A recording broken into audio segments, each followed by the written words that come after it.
Le jour où quelqu'un utilise ton nom, ce n'est déjà plus toi.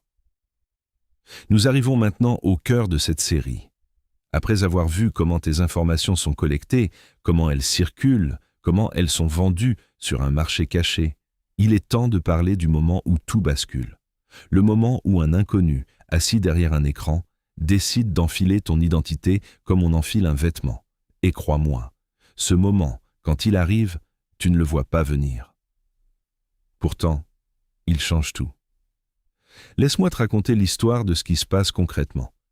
Disons que ton identité complète a été achetée pour 30 $. L'acheteur, que j'appellerai K, n'a jamais mis les pieds dans ton pays. Il peut être dans un quartier populaire de Douala, dans une banlieue d'Abidjan, ou même dans un cybercafé de Dakar.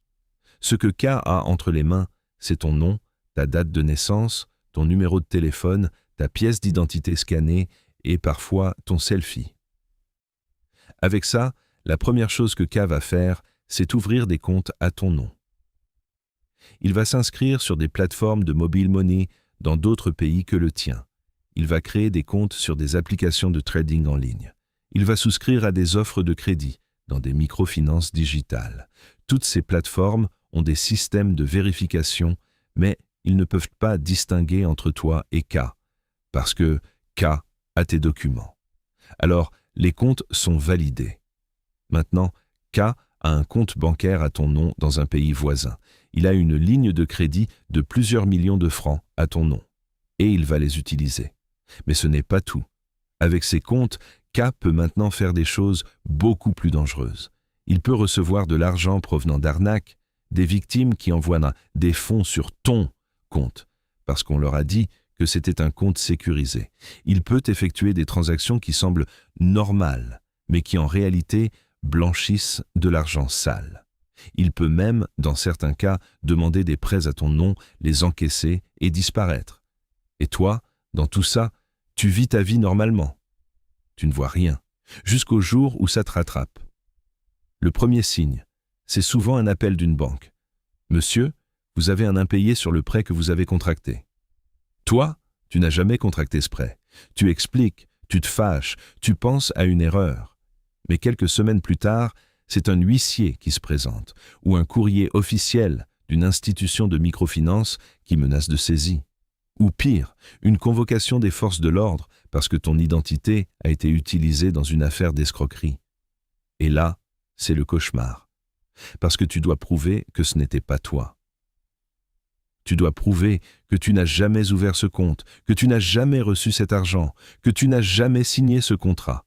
Et prouver une absence, c'est infiniment plus difficile que prouver une présence.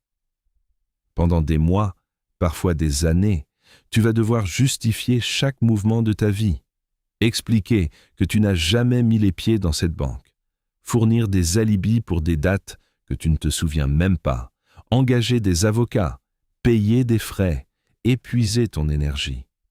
Tout ça parce qu'un inconnu a décidé de devenir toi.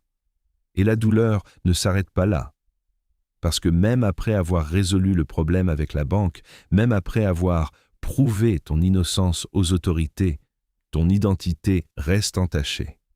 Les bases de données des institutions financières gardent une trace. Les systèmes de crédit se souviennent. La prochaine fois que tu voudras toi-même contracter un prêt légitime, on te refusera à cause de l'historique que l'usurpateur a créé. La prochaine fois que tu voyageras, ton nom pourrait déclencher des alertes. Ce que tu as perdu, ce n'est pas seulement de l'argent, c'est ta réputation numérique. C'est la confiance que les institutions avaient en toi. Et retrouver cette confiance, c'est un combat qui peut durer des années. Alors maintenant, tu comprends pourquoi le vol d'identité est bien plus grave qu'un simple piratage de compte. Le piratage de compte, tu t'en rends compte rapidement. Tu changes tes mots de passe, tu récupères ton argent et tu passes à autre chose.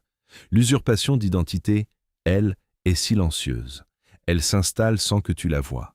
Elle construit une version alternative de toi-même dans les systèmes. Et quand tu la découvres enfin, il est souvent trop tard pour simplement réparer. La question n'est donc plus comment ça arrive. Tu sais maintenant comment ça arrive.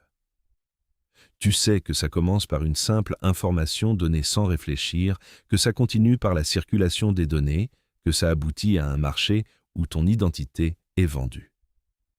La vraie question maintenant, c'est comment éviter que cela t'arrive? Comment reprendre le contrôle de ta vie numérique avant qu'un inconnu ne décide de la prendre à ta place?